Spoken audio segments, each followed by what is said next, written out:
വിധിയെ പഴിക്കാനല്ലാതെ മരണത്തെക്കുറിച്ച് ഓരോ തവണ വാർത്ത വരുമ്പോഴും മറ്റൊരു മാർഗമില്ലാതെ എല്ലാവരും ദുഃഖിതരാകാറുണ്ട്. ഇപ്പോൾ അത്തരത്തിലൊരു വാർത്ത തന്നെയാണ് ശരിക്കും പറഞ്ഞാൽ വ്യക്തമായി വാക്കുകളെല്ലാം കൊണ്ട് നിറയുന്നത്. വിധി പലപ്പോഴും ഇത്തരത്തിലാണ് എന്നും ചിലരുടെ പിന്നാലെ ക്രൂരമായി എത്തിക്കൊണ്ടേയിരിക്കുമെന്നും നമുക്കറിയാം. പരീക്ഷണങ്ങളിൽ നിന്നും പരീക്ഷണങ്ങളിലേക്ക് യാത്രയാകും ജീവിതം.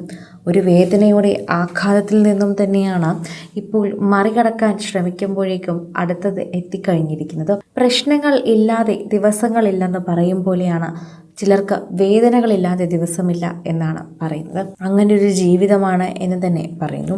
ഇപ്പോൾ സമാനമായ അനുഭവമാണ് നോർത്തേൺ അയർലൻഡിലെ ഐൻട്രിമിലുള്ള നെറ്റ്സണും അനുഭവിക്കുന്നത്. 7 വർഷം മുൻപാണ് കൂട്ടുകാരിക്കൊപ്പം യാത്ര ചെയ്യവേ നെറ്റ്സന്റെ ഭാര്യ കാർ അപകടത്തിൽ മരിക്കുന്നത്. അന്ന് അയർലൻഡ് മലയാളികൾ മാത്രമല്ല, ലോകമെങ്ങും പ്രവാസികൾ ആ ദാരുണ അപകടത്തിൽ കണ്ണീരോടെ ദുഃഖത്തിലായി. മനഃപൂർവ്വമല്ലാത്ത അപകടം എന്ന വിലയിരുത്തലിൽ നെറ്റ്സണും മറ്റും മാപ്പ് നൽകാൻ തയ്യാറായതിനാലും കാർ ഓടിച്ച മലയാളി വനിതയെ കോടതി വെറുതെ വിട്ട വാർത്ത 2 വർഷം മുൻപ് മലയാളികളെ തേടി എത്തിയിരുന്നു. ഇതിനിടയിൽ ഒരു പുതിയ ജീവിതം ആഗ്രഹിച്ചാണ് നെൽസൺ നിഷ എന്ന മലയാളി യുവതിയെ ജീവിതത്തിലേക്ക് ക്ഷണിച്ചത്. 3 മക്കളെ സ്വന്തം തോളിലെടുത്ത് വളർത്തുക എന്ന ഉത്തരവാദിത്തമാണ് ഭാര്യ മരണശേഷം നെൽസനെ തേടിയെത്തിയത്.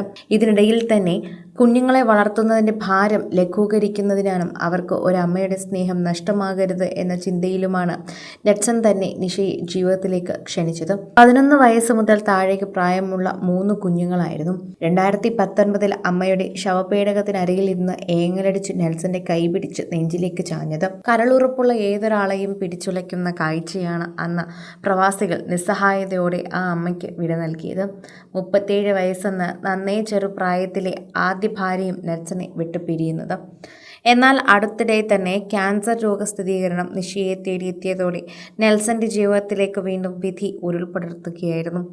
ഇന്നലെ തന്നെ മരിച്ച നിഷയെ വാർത്ത ഒരാഘാതമായി മലയാളി സമൂഹത്തിലെത്തിയപ്പോൾ എങ്ങനെ നെൽസനെയും മക്കളെയും ആശ്വസിപ്പിക്കുമെന്ന വേപതവുമായി തന്നെ മലയാളികൾ പരസ്പരം പങ്കിട്ടിരുന്നു. ജീവിതത്തിലേക്കുള്ള മടക്കം വിധിക്ക് ഇഷ്ടപ്പെടാത്ത മട്ടിലാണിപ്പോൾ. നിഷയെയും തട്ടിയെടുത്തിരിക്കുന്നത്. മരിക്കുമ്പോൾ 42 വയസ്സ് മാത്രമായിരുന്നു നിഷയ്ക്കുള്ള പ്രായം. നിഷയുടേതും 2ാം വിവാഹമായിരുന്നു. UKCAയുടെ സജീവ പ്രവർത്തകൻ കൂടിയാണ് ഈ കുടുംബം. നിഷ പുതുവേലി വെള്ളം തടത്തിൽ കുടുംബ അംഗമാണ്. നെൽസൺ ജോൺ കരിപ്പാടം തടത്തിൽ കുടുംബാംഗവും. ഇരുവരുടെയും പ്രിയപ്പെട്ട ബന്ധുമിത്രാദികൾക്ക് പോലും ഇത് സഹിക്കാനാവുന്നതിനും അപ്പുറം തന്നെയായിരുന്നു. നന്നായി ജീവിക്കുമെന്നും ഇനിയും ഒരുപാട് നാൾ തന്നെ ജീവിക്കുമെന്നും കരുതിയ ഒരുപാട് ആൾക്കാർ നമ്മളെ വിട്ടു പിരിയുന്നുണ്ട്. ഇനി ആ കുഞ്ഞുങ്ങൾക്ക് വീണ്ടും ഒരമ്മയുടെ നഷ്ടം. ശരിക്കും പറഞ്ഞാൽ ആ കുഞ്ഞുങ്ങളുടെ ജീവിതത്തിൽ അമ്മയുടെ സ്നേഹം ഒരുപാട് വർഷം നീണ്ടുനിന്ന് ആസ്വദിക്കാൻ അവർക്ക് സാധിച്ചില്ല. അതുതന്നെയാണ് ശരിക്കും പറഞ്ഞാൽ ഏറ്റവും വലിയ ദുഃഖമെന്നും അതിലപ്പുറം ഇനി ദുഃഖമൊന്നും അവരുടെ ജീവിതത്തിൽ നടക്കാനില്ല എന്നും പറയുന്നു. സിനിമ, ഫാഷൻ, ലൈഫ് സ്റ്റൈൽ വാർത്തകൾക്കായി മലയാളി ലൈഫ് സബ്സ്ക്രൈബ് ചെയ്യൂ. ലേറ്റസ്റ്റ് അപ്ഡേറ്റ്സിനായി ബെൽ ബട്ടണും അമർത്തുക.